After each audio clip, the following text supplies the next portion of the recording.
Hey, what's up, guys? Hope you guys are having an amazing day.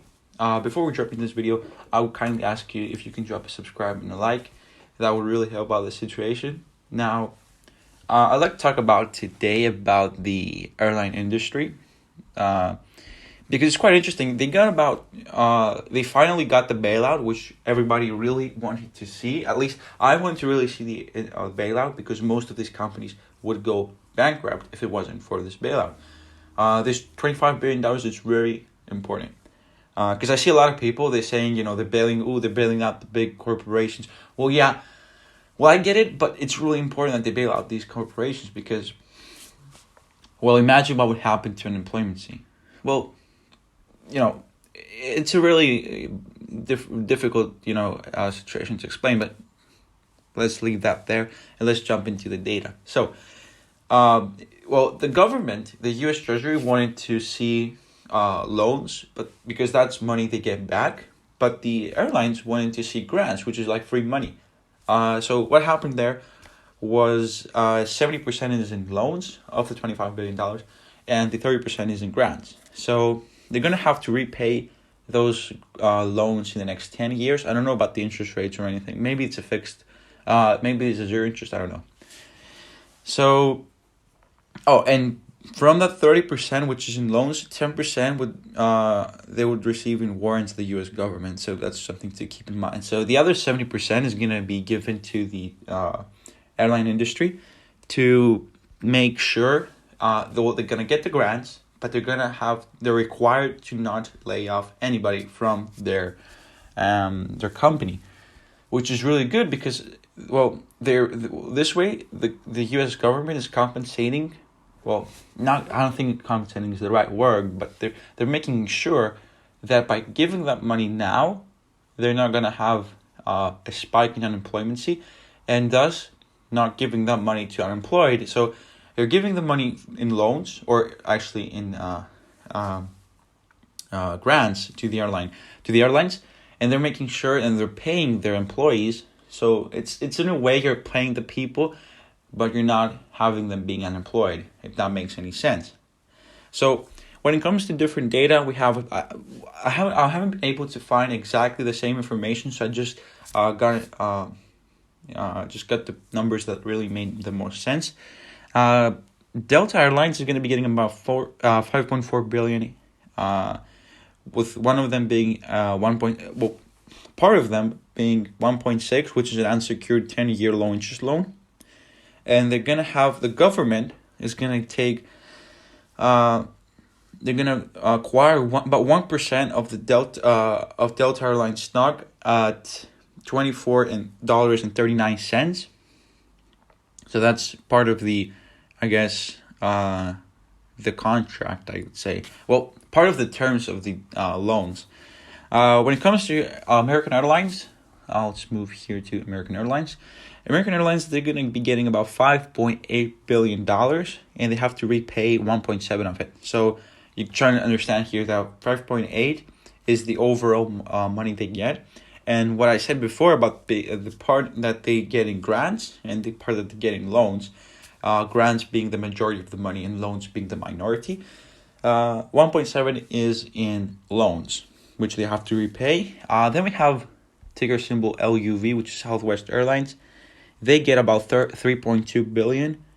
One of them being 1 billion of them for the next 10 years. That's the loan.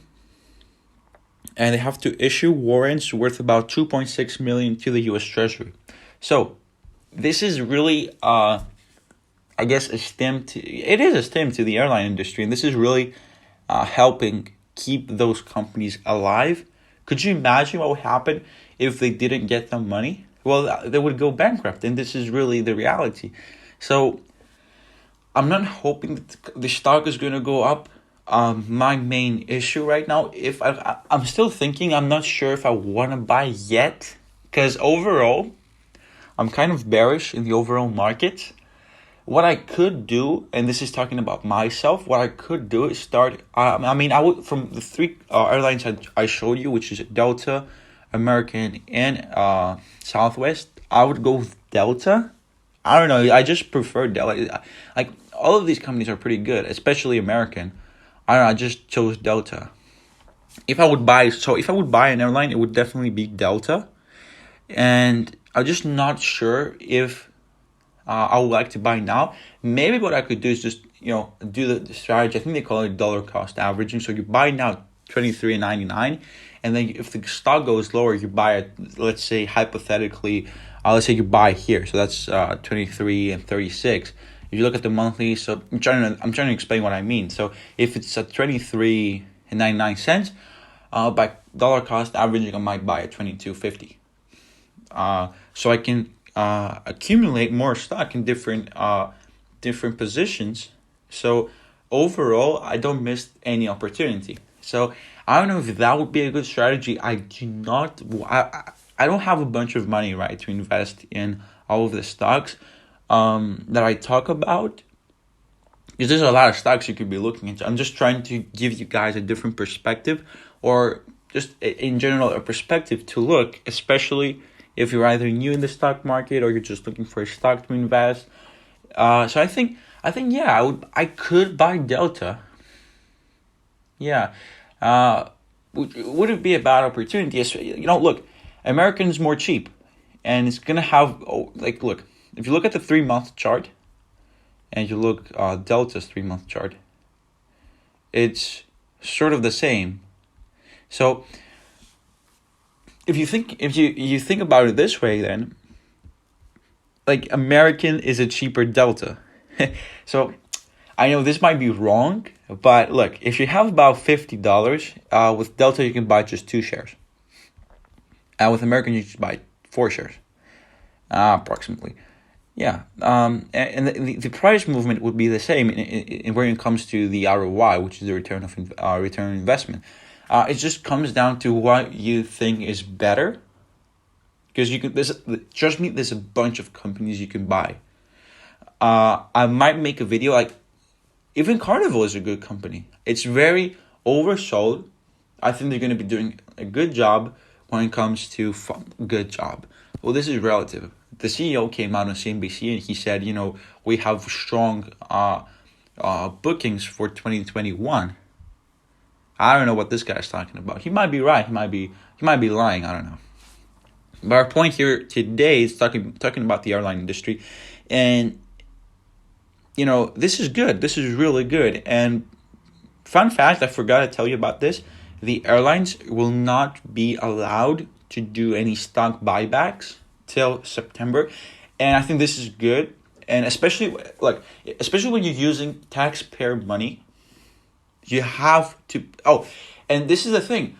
Other thing I forgot to tell about is that theoretically, now the American people own about 1% of the airline industry in general.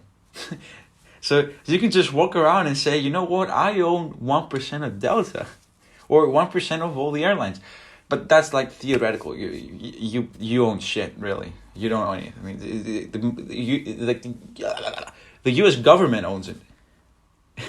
I messed up, but I'm not gonna edit the video. I'm just gonna leave the audio there. So yeah, that's really it. Pre-market Delta just went to $24, another cent up, and I really believe that the U.S. government, and they did it. They said they would do it. I remember watching a press briefing, and Trump said that he thinks that banning stock buybacks until the loans are paid back. He's really positive on that, and I think really makes sense. You can't be spending taxpayer money for companies like especially Boeing. I was reading an analysis. If I can find it, I'll make sure to put in the link in the description. It's just I don't know if I'm going to be able to find it, but the thing was that if Boeing didn't have been doing so many stock buybacks, it wouldn't be in such a difficult situation today. And this is the same for all the different companies. But anyway, make sure, I think this was a pretty decent video when it comes to information. I hope you guys enjoyed it. Make sure to click the like. If you have any questions, I keep on saying this in every video, make sure to drop them in the comments. By the way, one thing I want to tell about is if you might see on my videos, there's a bunch of different comments saying cool vid, nice content and everything. These are fake. I don't know. These are bots from YouTube. They try to make you click on their channel and look at their videos. I just found them on YouTube. If you click them, you find that they're fake. It's not my fault. It's just different scripted bots. But anyway, and I keep on saying this in every video. If you have any question, make sure to ask in the comments. What I'm trying to do here is build a community. I don't care if I have 1,000 subscribers or I have 10,000 subscribers. What I want to have is a solid community where we talk about stocks in the comments. We talk about our lives.